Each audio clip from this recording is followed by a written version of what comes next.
Mr. Rajesh Mathur, the first Vice President of Association of Geospatial Industries, to outline the industry role and engagements. Thanks, Sanjay. Yeah.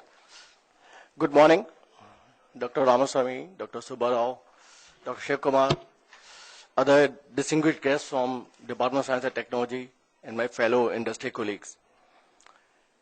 It's indeed a pleasure to be here this morning with all of you on this momentous occasion, which is creating a common platform for interaction with the industry and the government officials associated with National GIS, which is arguably the largest and the most prestigious GIS products and probably one of the largest IT projects taken up in the country. I think it's a culmination of the efforts of all the stakeholders over the last several years. And if I look at the history of geospatial technology in India, there are people, of course, in this room who have been in it longer than I've been. But my own association goes back more than 20 years, 23 years to be exact. And in these 23 years, we've seen a major evolution that the industry has gone through.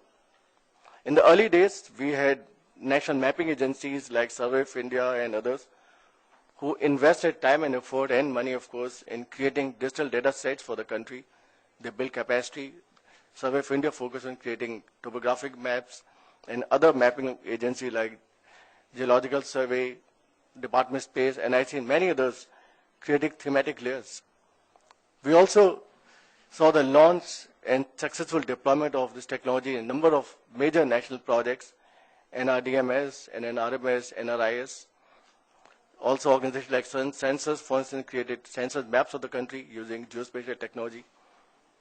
And Forestry, Ministry of Environment and Forests implemented geospatial in creating working plans, corridor mapping for wildlife, and so on. What we really need to do today, and this is the role of National GIS in my view, is to integrate all these efforts put in by all the stakeholders in the last couple of decades and create what one may call a system of systems, an implementation of information technology, including, of course, geospatial, which will be at the core, a system which will integrate all the efforts made in the country over the last couple of decades, be it getting data GIS ready. For instance, the efforts of most mapping agencies in the past was to use this technology to create maps. The business has been mapping, that's why they're called national mapping agencies. However, when you are doing a project like National GIS, it's more than just mapping. Of course, mapping continues to be the core business, but they also need to get the GIS data, GIS ready data, if you will, so that this data that they're created and we are going to create in the years to come can be integrated with application and serve to all the stakeholders in a more effective and meaningful manner. National GIS also gives us the opportunity, and that really is the mandate in my view, to embed geospatial into the functioning of the government, be it the state government or the central government. Both are important.